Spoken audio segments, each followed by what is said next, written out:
It is really my great pleasure to introduce Etienne Ghys from École normale supérieure de Lyon, and he will talk about William Thurston and foliation theory. In fact, I met him 30 years ago. And so we talked together. We were 10 years old. And then he will give a lot of things. So please. Thank you, Takashi. So I want to take, first of all, this opportunity to thank Takashi for the invitation. Last weekend I was in Tambara. I enjoyed it very much. I think it's a fundamental duty of university professors to take care of high school students. I'm not joking, it's important to have a connection between the world of high school and the world of university, which is so weak in my country too. William Thurston passed away 2 years ago. He was one of the greatest geometers in the 20th century. So I wanted to take this opportunity to review his contribution to foliation theory, which basically took about 5 or 6 years in his career at the beginning of his mathematical life. So I want to review it, and I want to discuss with you his own view on his contribution to foliation theory. And later, I will try to describe some of the current developments of the theory. So Tokyo is one of the best places in the world for foliations. So I have to apologize because for many of you, I will explain things that are completely obvious and trivial. But since it's a colloquium, I think it's a good idea to explain simple things. So Thurston published between 72 and 76 a dozen publications connected with foliations. And then no more foliations. So we have to understand why such a great mathematician was so deeply involved in foliations and all of a sudden left and went and did something else. So much later, in 1994, I guess, he wrote a wonderful paper called On Proofs and Progress in Mathematics, containing a lot of interesting things. And among these things, there is some kind of discussion of why he left foliation theory and what happened and what his own role in this theory. So let me begin by giving several quotes from him. He wrote the following. First, I will discuss briefly the theory of foliations, which was my first subject, starting when I was a graduate student. I fairly rapidly proved some dramatic theorems. I proved a classification theorem for foliations, giving a necessary and sufficient condition for a manifold to admit a foliation. I proved a number of other significant theorems. I wrote respectable papers and published at least the most important theorems. It was hard to find the time to write to keep up with what I could prove, and I built up a backlog. Then he said, an interesting phenomenon occurred. Within a couple of years, a dramatic evacuation of the field started to take place. I heard from a number of mathematicians that they were giving or receiving advice not to go to foliations. They were saying that Thurston was cleaning it out. People told me, not as a complaint, but as a compliment, that I was killing the field. Graduate students stopped studying foliations, and fairly soon I turned to other interests as well. So what I want to do now is to try to give you an overview of what he did in foliation theory, and then we'll try to understand a bit better why he stopped, and as an example of a branch in the tree of mathematics that could stop and bloom again, etc., etc. So first of all, what is a foliation? So if you don't know what a foliation is, the first reaction is you Google it. And the best is to Google image it. And the answer for foliation is this. That's a fact. I'm not joking. If you look for foliation, this is essentially what you get. This gives you two messages. Message number one is that mathematicians are not alone on this planet. They are also geologists. And message, which are very powerful and make interesting things, etc., etc. Message number two, you see the foliation here, and this will be the central part of my talk. This foliation is not smooth. And indeed, it seems to me that mathematics, let's say until 1980 more or less, was basically concerned with smooth say infinity objects. And it's a new message that we should look at weakly regular foliations. Now, if you want really to know what a foliation is, well, you look for a definition, and then you have a formal definition. Most of you know it. This is the kind of definition that Thurston hated, because it's a completely precise definition that nobody understands. So foliation is given by an open covering by sets UI, and submersions Fi from UI to RQ, and a so-called cocycle, so local diffeomorphism theta ij, or say infinity diffeomorphisms between open sets, such that theta jk composed with theta ij is theta ik, where it is defined, and fj is theta ij composed with fi. So this is the definition you find in books. And indeed, if you, I remember discussing that with Thurston actually, that when you, this big gap between definitions that you have in books or in slides and the definition that we have in our mind. And this is one of the main difficulties in mathematics, to transform something which is correct and not understandable in something that we do understand. As an example, I want to give you a very short history of foliation theory. And I believe the first example, the birth of foliation theory, goes back to Bldg.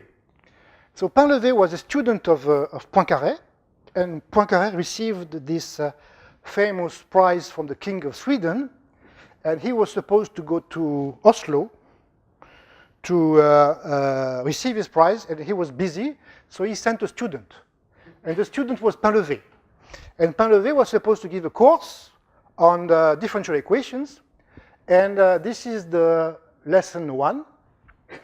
It's a remarkable text, first of all because it's written in French, and second of all because it is handwritten, to the best of my knowledge has never been printed, and third of all because this is the birth of foliation theory. So what he does is the following. He considers differential equations in the complex domain. So instead of having solutions which are curved, like real curves, curves are really Riemann surfaces of dimension 2 in complex space.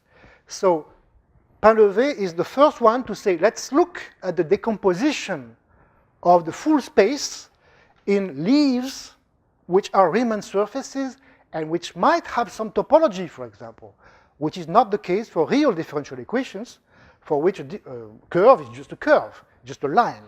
But if you go to the complex domain, the topology of the surface of the orbit is the topology of a surface, and might be more complicated. So this is I think the first paper in which foliation theory appears, even though the name foliation is not there. it would be interesting to discuss the origin of the word foliation, but that's another topic. This is the first non-trivial example of a foliation. On the 3 sphere, you have here a solid torus, and you see this solid torus has a boundary which is a 2-dimensional torus, and it is filled by surfaces which have dimension 2, which are planes, and when you take these 2 solid tori and you glue on their boundary, you get a foliation on the 3 sphere. This is basically the thesis of Reeb in 1948. This is the first non-trivial example of a foliation. To give you an example of something that Thurston would have hated, have a look in the book of Dieudonné on analysis. In the middle of the book, there is a proof of Frobenius' theorem, giving condition for differential form to be integrable. And after the proof, there is an exercise. And the exercise is consider the following differential form of the 3 sphere, big formula. Prove that this differential form is integrable. This is called the Reeb foliation.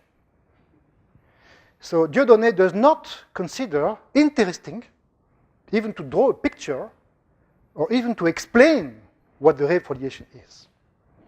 This is a good example, again, of difference between formal mathematics and understandable mathematics.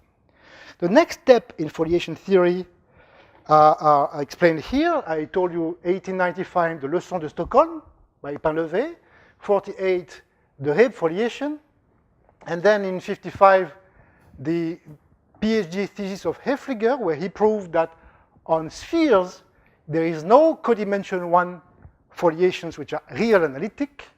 That was a fundamental step in foliation theory.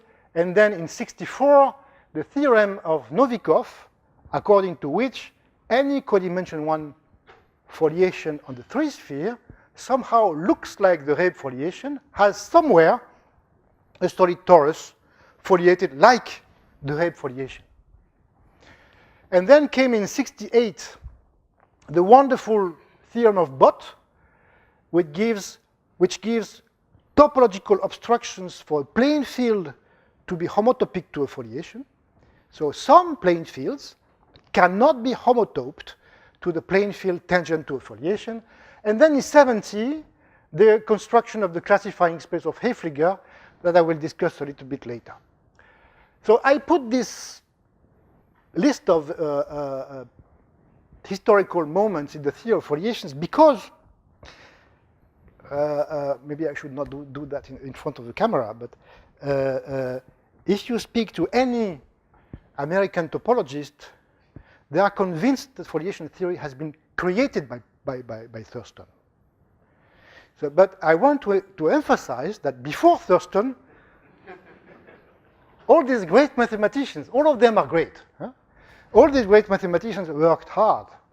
So it is wrong to say that Thurston arrived in an empty space.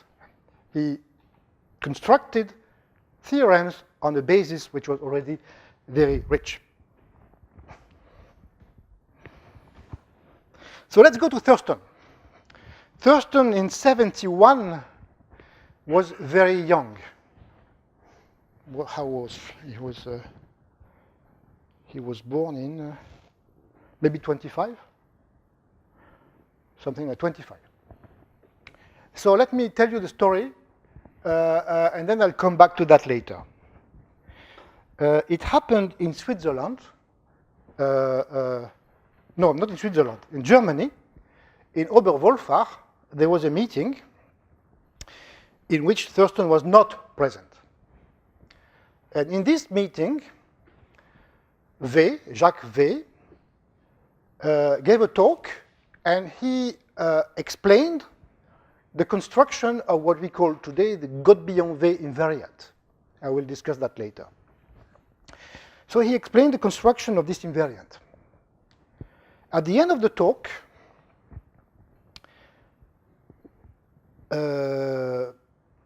what's his name? Blaine Lawson, no, sorry. At the end of the talk, Roussari was there, and he asked the question, do you know if the invariant that you just defined is non-trivial? And it turns out that they had not thought about the question. He defined an invariant, and it was not a natural question for him to know if this invariant was interesting or not. It could be 0. He didn't think about it.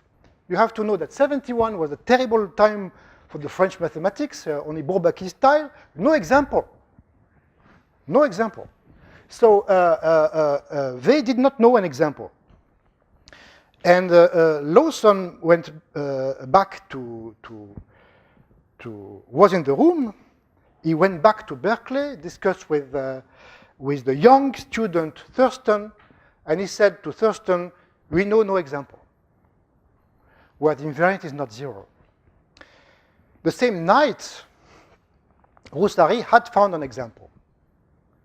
But there was no email at the time, so nobody knew in Berkeley that Roussari had found an example. Nevertheless, Thurston was beginning. He found an example, but not only that, he found a family of examples that I will discuss with you now. So this is really the first contribution of Thurston to foliation. Just as a fresh young student, he did that probably during one night. So this paper is famous for many reasons. One of them is that it contains this picture. This picture is the helical wobble. So I must confess that myself, when I saw this picture at first, before, of course, I don't understand the picture, but moreover, there's a word, wobble. I didn't know what it means. Do you know what it means, wobble? Wobble is the word that they use in English to, for example, if the wheel of a bicycle is not perfectly located, it will vibrate like that. It will wobble, okay? So this is the wobbling. You can imagine a deck of plates, and they are just vibrating this way. And so in this paper of Thurston, there's this picture, and Thurston says, with no explanation, this is Godbillon V. And nobody understood. And Thurston came back to this much later in 94.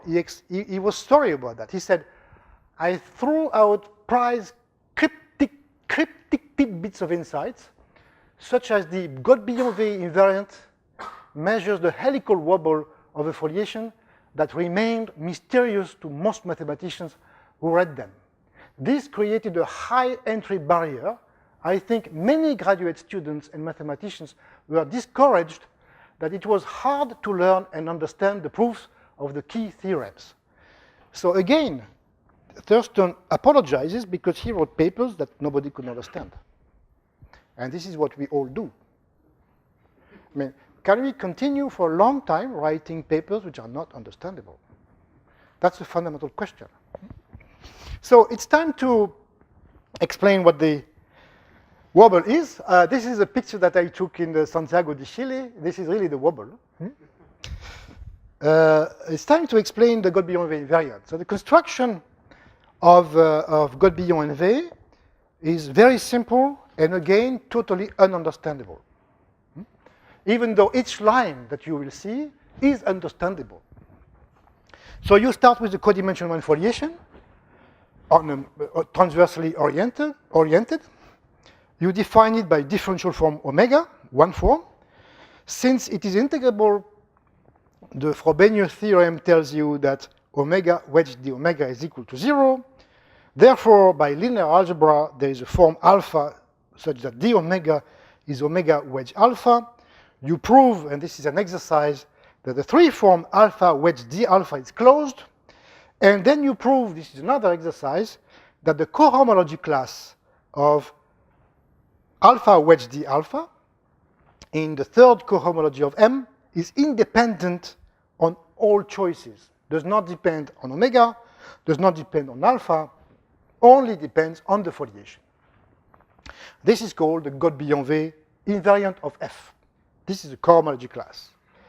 In the case the manifold is three-dimensional and oriented, you can integrate this differential form on the fundamental class, and you get a number, and this number is called the Godbian-Way number. And it is an exercise that Godbian-Way immediately understood, is that if you have two foliations on two three-manifolds, which are cobordant, which means that if they are the boundary of a four-dimensional manifold, and you have a codimension 1 foliation on the four-manifold, which induces the two foliations on the two three-manifolds, the Godbian-Way numbers are the same.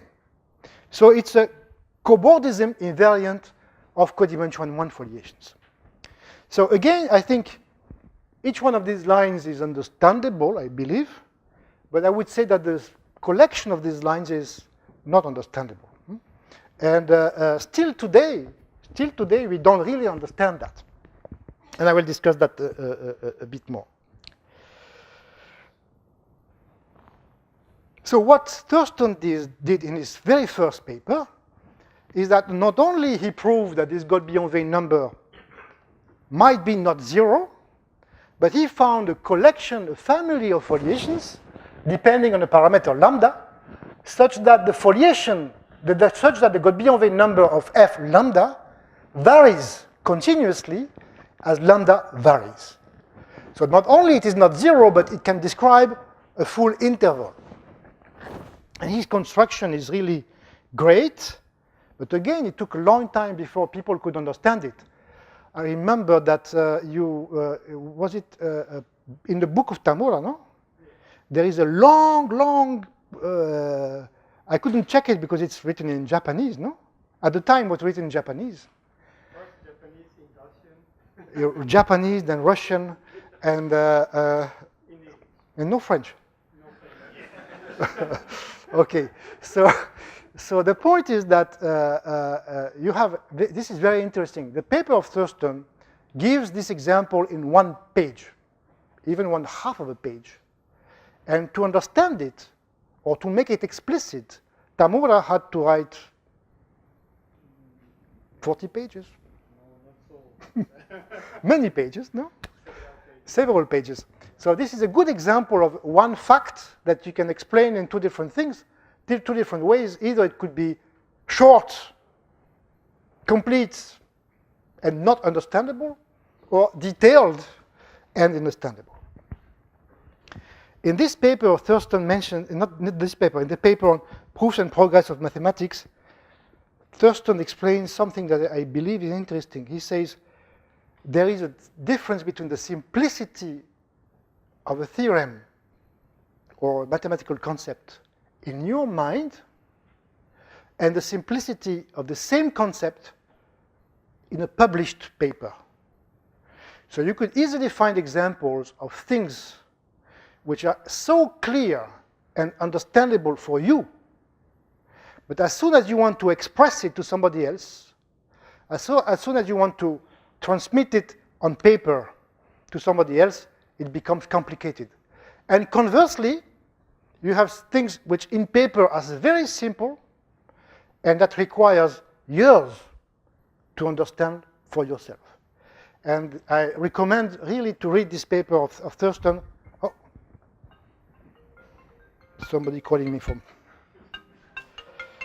Oops. Do you know who is? She's my advisor in my bank.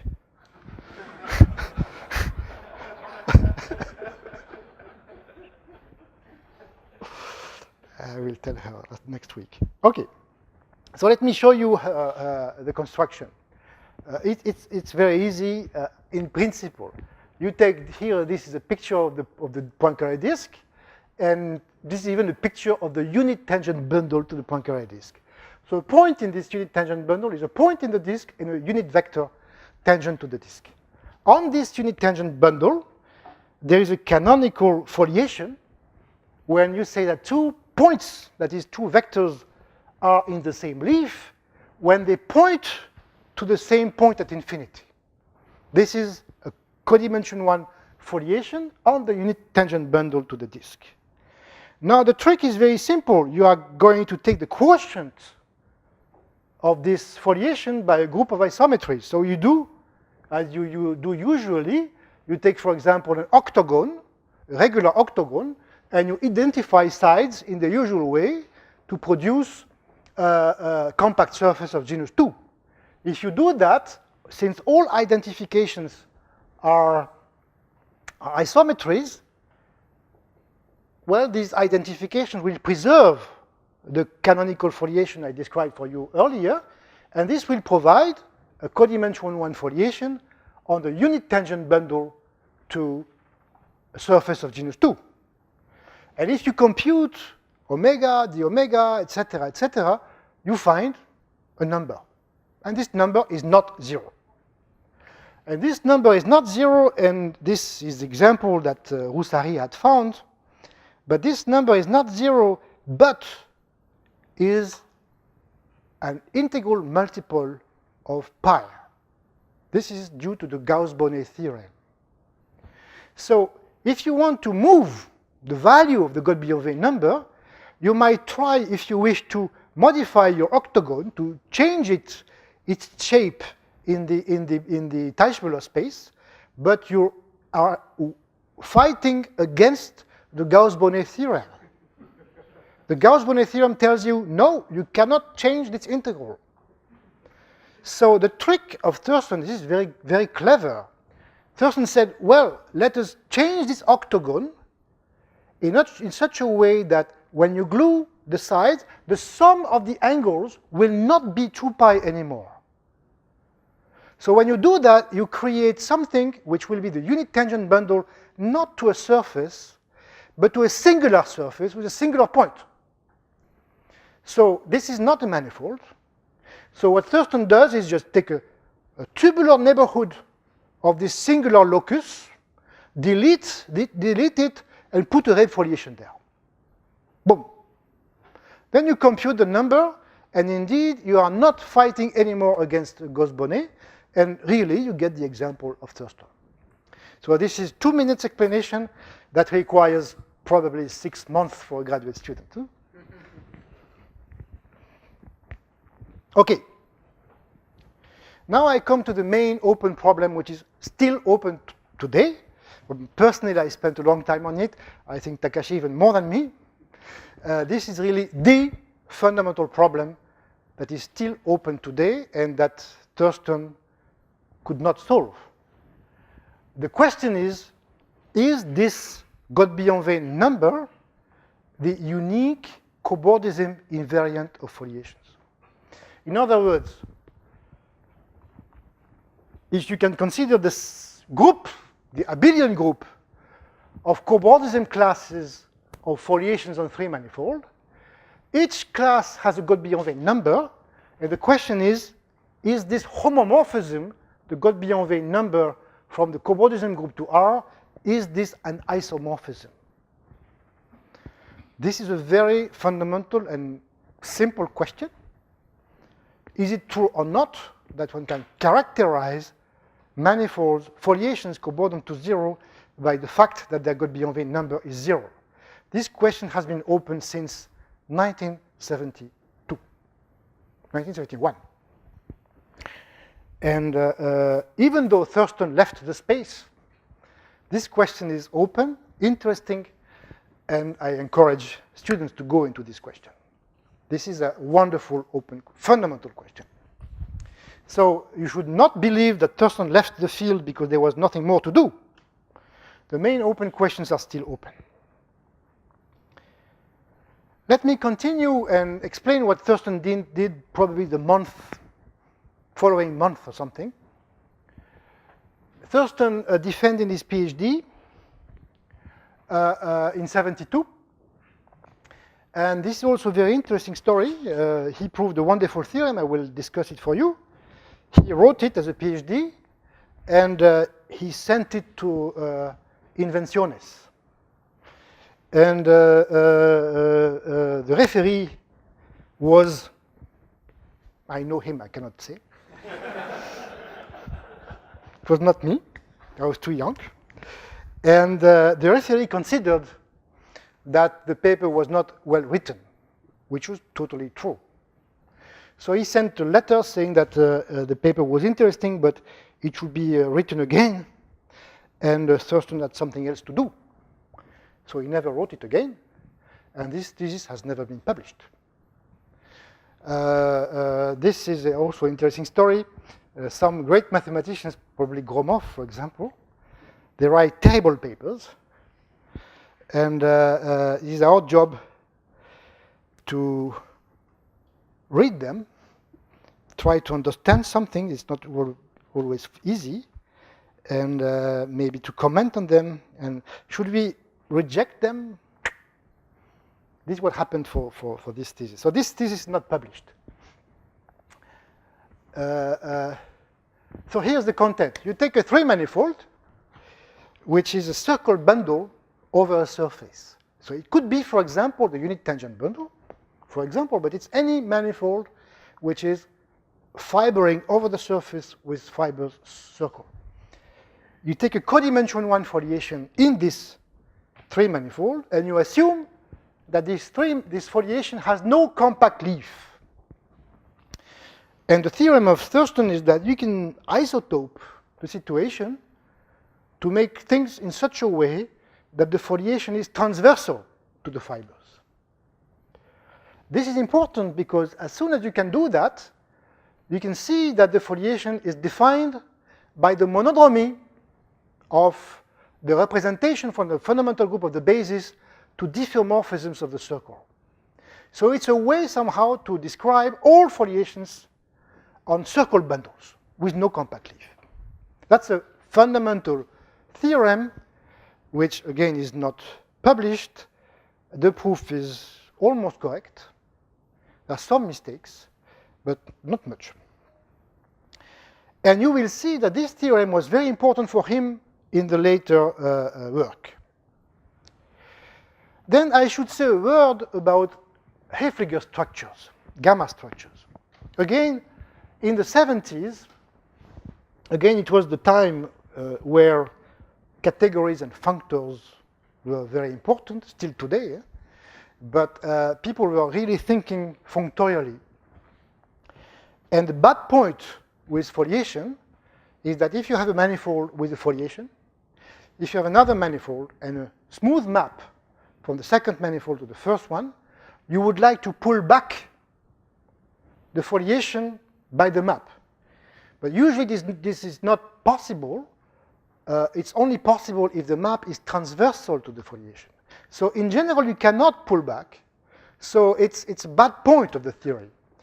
For example, if you look at the vector bundles or bundles in general, you can always pull them back by some map. For foliations, you cannot do that. So what Häfliger did is that he changed the definition of foliations just a little bit to make things in such a way that the pullback will be automatic. No problem. So the definition of a gamma structure is exactly the same as the definition that we had for foliations, except one word. Instead of having submersions, Fi, from Ui to Rq, you forget about submersion. You just want continuous maps, which could be any maps, not necessarily submersion, not even smooth. And then, same definition. And Häfliger showed that these objects that we could call singular foliations, they can be pulled back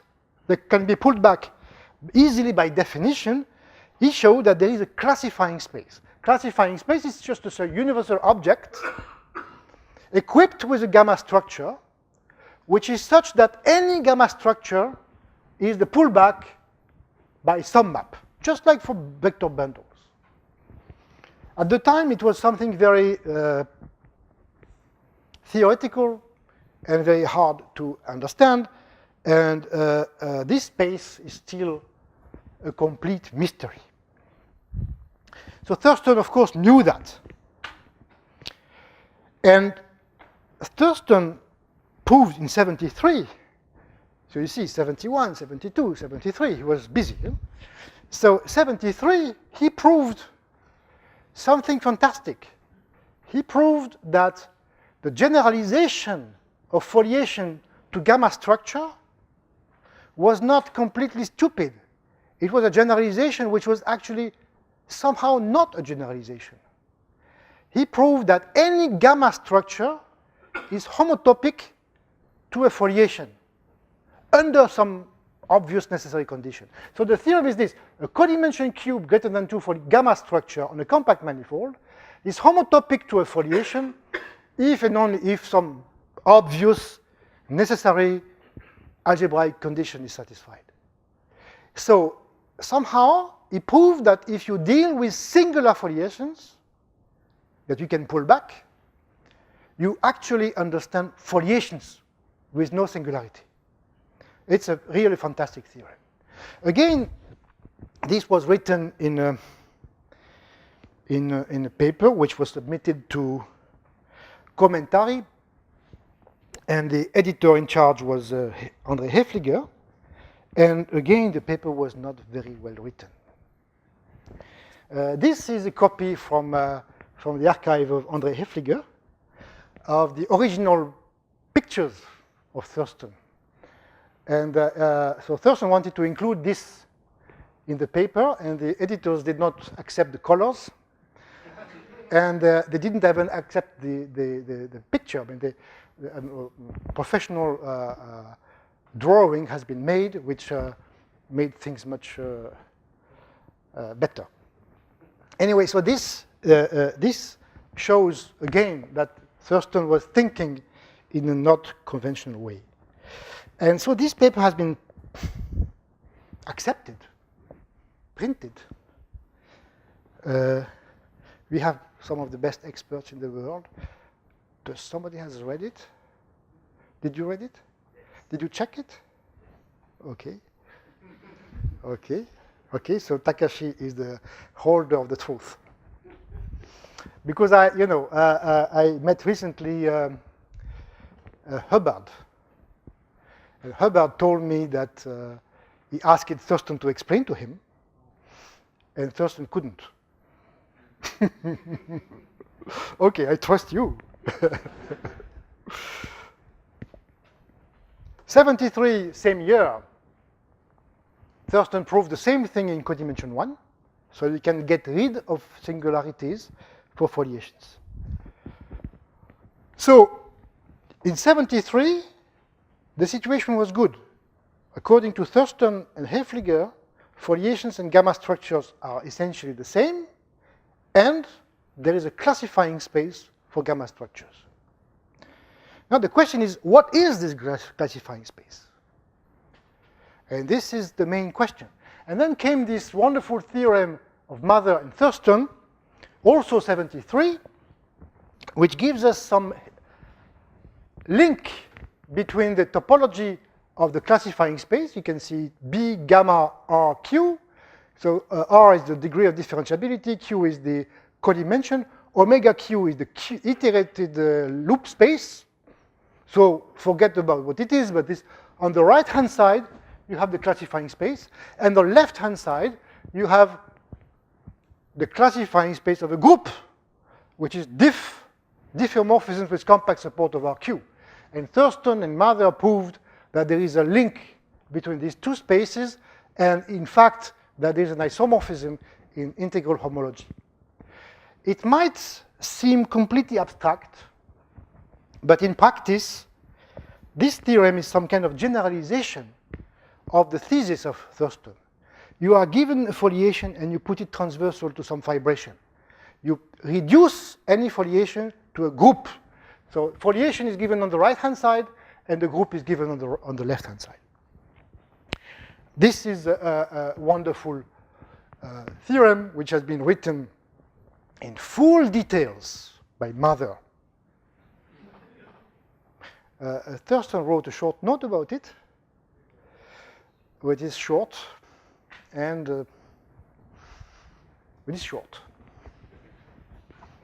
And as corollaries, Thurston gets a wonderful theorem that, for example, in any dimension, every plane field is homotopic in the C0 category to a foliation.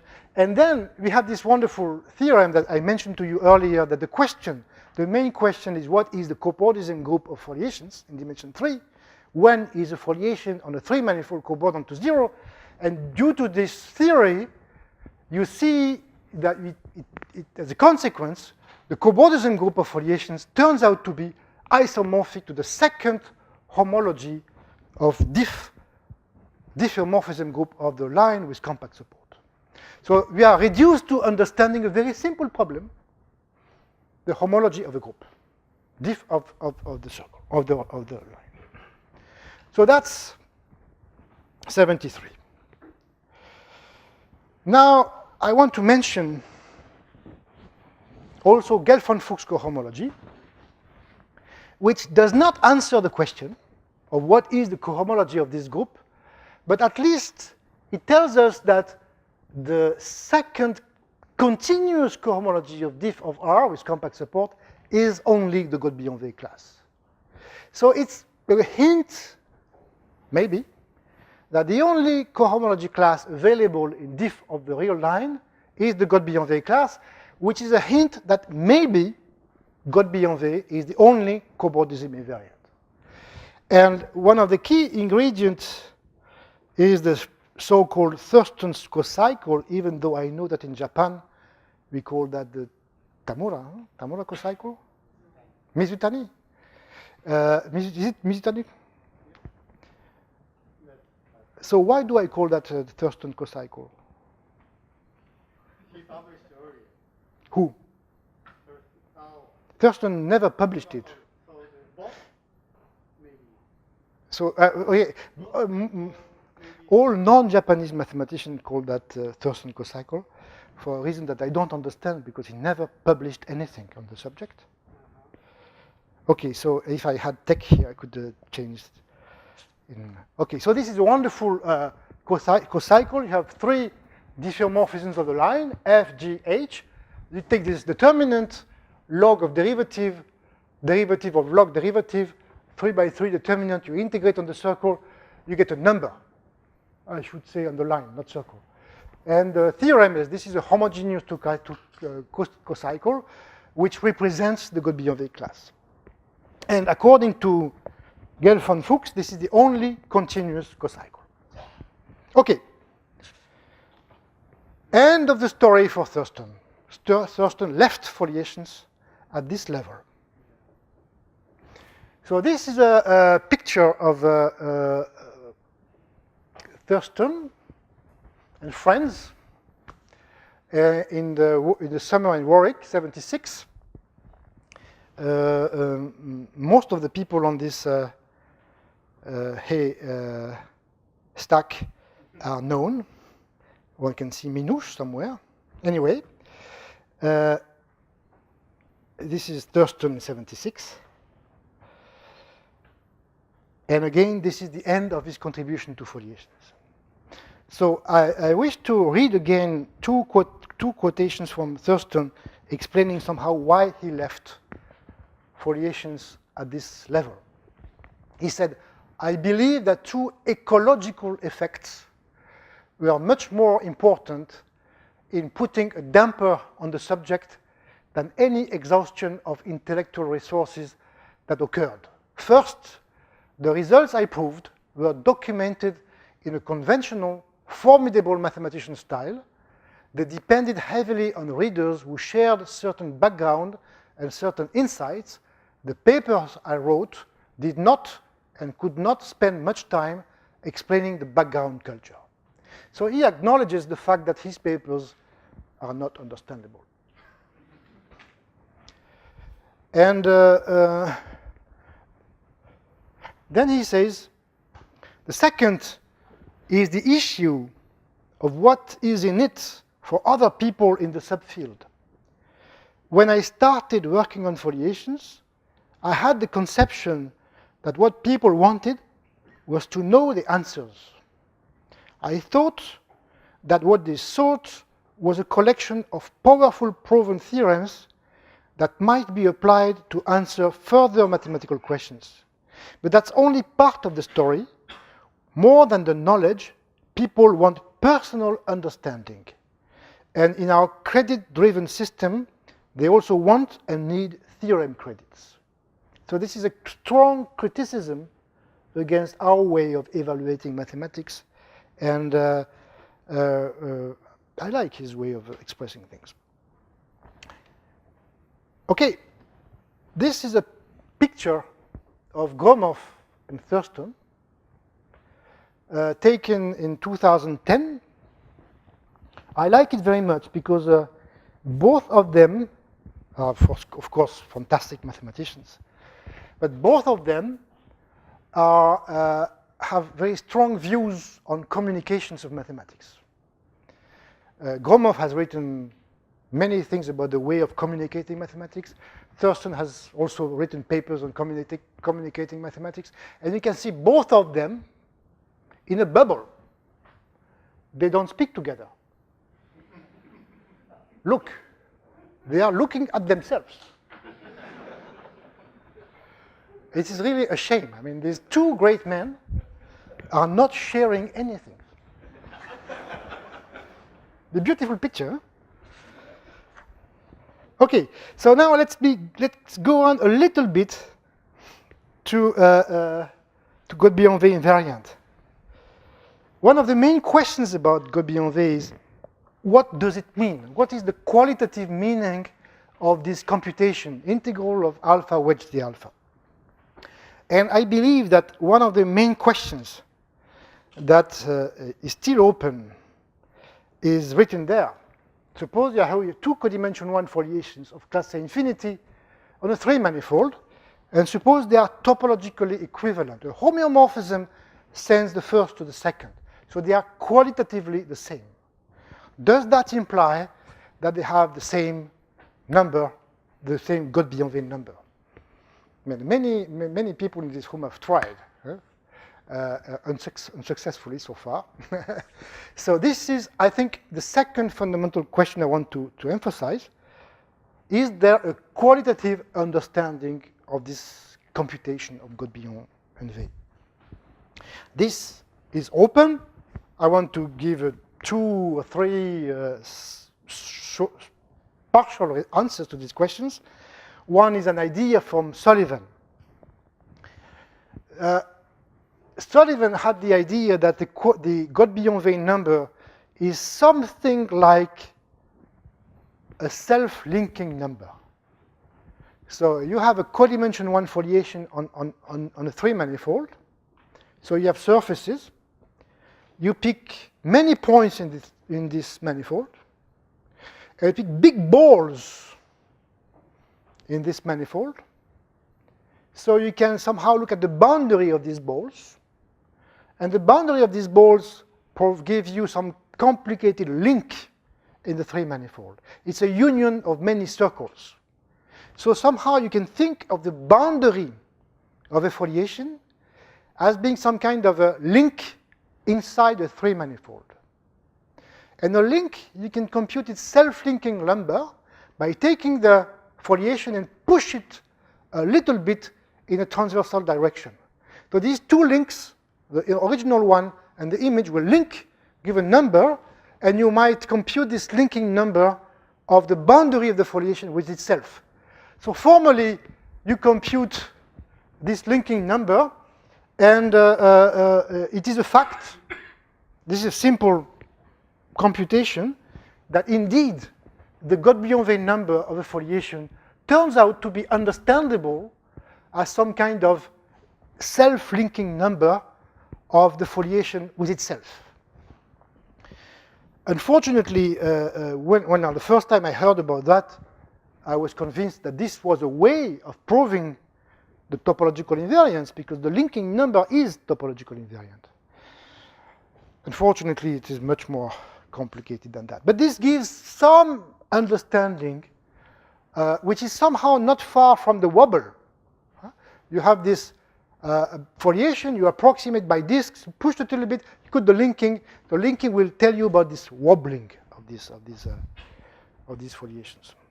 But this is useful for nothing. Second theorem that I want to mention is unfortunately not a necessary and sufficient condition. It's a theorem of Duminy in 82, which gives the necessary condition for non-vanishing of Godbian-V. If the Godbian-V is not 0, there somewhere in the foliation you should find this picture. This is called a resilient leaf. Just a little bit like in the Novikov theorem, take a foliation of a three-sphere, somewhere you have a Reb component. This is the same theorem. If you have a foliation with non-zero Godbian-V, then somewhere you have that inside it. Unfortunately, this is only a necessary condition and not a sufficient condition, so it's useless for topological invariance. I want to give one example where one understands a little bit better. Actually, this is a question I've been discussing with Takashi 30 years ago, but I think, maybe you will not agree, but I will mention something that I believe is new, I hope. So here's the idea of Gelfond and Fuchs. They said, maybe foliation is too complicated. Let's do something simple. So they decided to create a concept of foliation which is simpler. And the simpler concept is this. You take a simplex in 3 space. You take a line which does not intersect the simplex, and you look at the pencil of hyperplanes containing that line. This pencil will foliate space, and in particular will foliate the simplex. So you call that a projective foliation on the simplex. And then you say a foliation for me will be a simplicial complex in which each simplex is something like that. So you build a simplicial complex by gluing projective foliations like that with coherence on the sides. So these are very simple objects. And what Gelfond and Fuchs did is that they showed that there is a classifying space for these objects.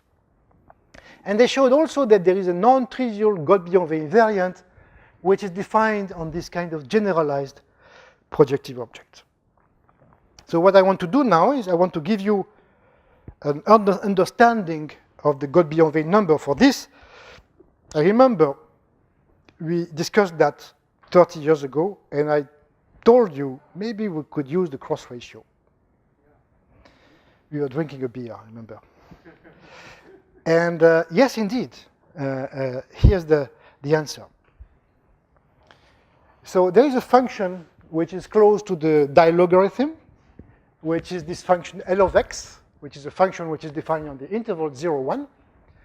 And the fact is that you can use it to understand the Godbian-V number of these PL foliations.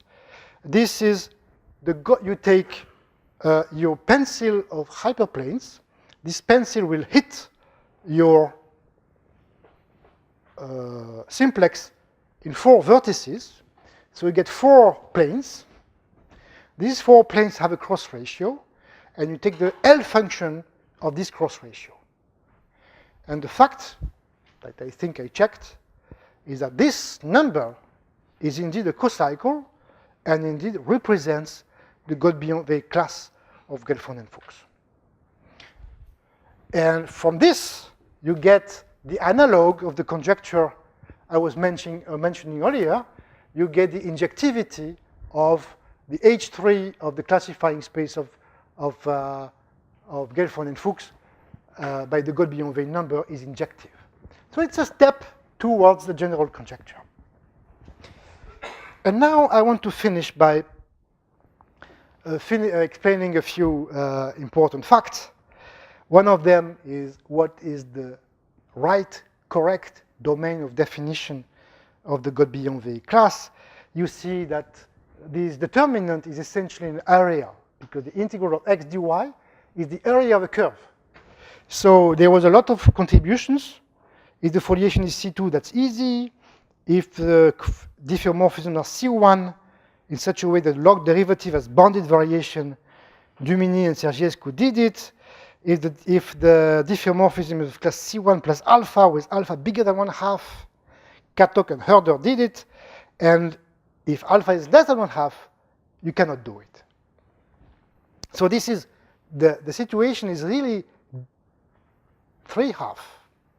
It's bifurcating there. It's what? Which means H2 is 0. No, it's acyclic, I should say, no? To be acyclic, I can only do T1. So alpha is very, very small, go to something very near to acyclic. Yes. Okay. Oh. I can show you cannot define this way. Okay. But Contrastive way is too much to say. it's probably true. Might. Okay, so this is not a theorem. This is a conjecture of Zuboy.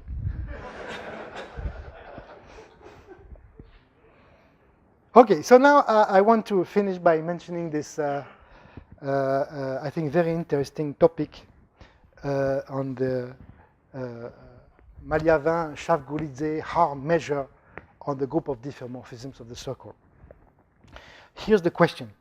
How do you construct a random diffeomorphism of the circle? Here's the trick. You start with a random path from 0, 1 to R, starting at the origin. This is classical, this is Brownian motion. Then you transform it into the random bridge. That is, you subtract from U of t, t b of 1, in such a way that b of 0 and b of 1 are equal to 0. It's a bridge going from 0 to 0. Then you construct a random diffeomorphism by just integrating the exponential of this random function. In this way, you get a random diffeomorphism of the circle. This defines a probability measure on the group of C1 diffeomorphisms of the circle. As a typical example, you can see in green a random bridge, and the primitive of the exponential is the blue diffeomorphism of the circle. And this measure on diffeomorphisms of the circle, I think, is very important. This is not in our traditional culture, but I believe that we from foliations or dynamical system, we should look at that. So the main theorem about that is that this measure on the group of diffeomorphisms of the circle is quasi-invariant by left translations by C3 diffeomorphisms. So be careful, it's a measure which is defined on C1 diffeomorphisms, which is not quasi-invariant by left translations, but which is left quasi-invariant by C3 diffeomorphisms. And somehow a good way of thinking of it informally is that if you multiply this measure mu by this function, S is the Schwarzian derivative, by this function which is not defined, because the Schwarzian derivative of a C1 function makes no sense, formally this expression is invariant by translation. So you could think, if you are not too strict, that the group of C1 diffeomorphisms admits a probability measure which is left invariant, except that this is not well defined. But there is an object called Maliavin-Schaaf-Goulidze measure, which is invariant. And the idea of Michele Triestino, I think it's a wonderful idea, is to remark that people from Brownian motion, they know how to integrate things like that, B1, D, B2, even though this integral makes no sense. There's this concept of stochastic integration, which enables you to integrate things that you cannot integrate. And if you use that, and you use the Thurston cocycle, Mizutani cocycle, you create a measurable cocycle on the group of C1 diffeomorphisms, which is left invariant by C3 diffeomorphisms. And this opens the question of understanding what I call the measurable Gelfand-Fuchs cohomology. And this, I think, is a wonderful open question.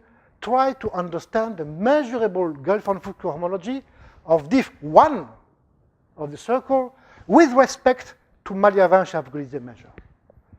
That would be, I think, a very wonderful question to study. Let me finish by some anecdote related to Thurston.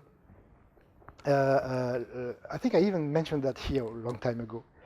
So long time ago, my friend Vlad told me that he had notes taken by Claude Roger of a talk that Thurston had given in 71 somewhere. And in these notes, Thurston was claiming some theorem which looked interesting. And the theorem is this. The theorem is that if you look at the Euler class in the group of real analytic diffeomorphisms of the circle, real analytic, according to Thurston, the cube is 0 in the 6th cohomology group. So this has always been fascinating for me. So I've been thinking a lot about it, and many years later, I was a friend of a student of Thurston, Silvio Levi. And I asked Silvio, would you please ask Thurston about that? And Thurston did not answer. And I waited, and finally I wrote a new letter to Silvio, would you please insist, and I would like to know what is the proof of Thurston. And finally I got the answer from Thurston, and the answer from Thurston was this. So I have no idea if this is a theorem or not a theorem. This is mathematical archaeology. So please do something, prove it for me, because I want to know if it's true or not. Thank you very much.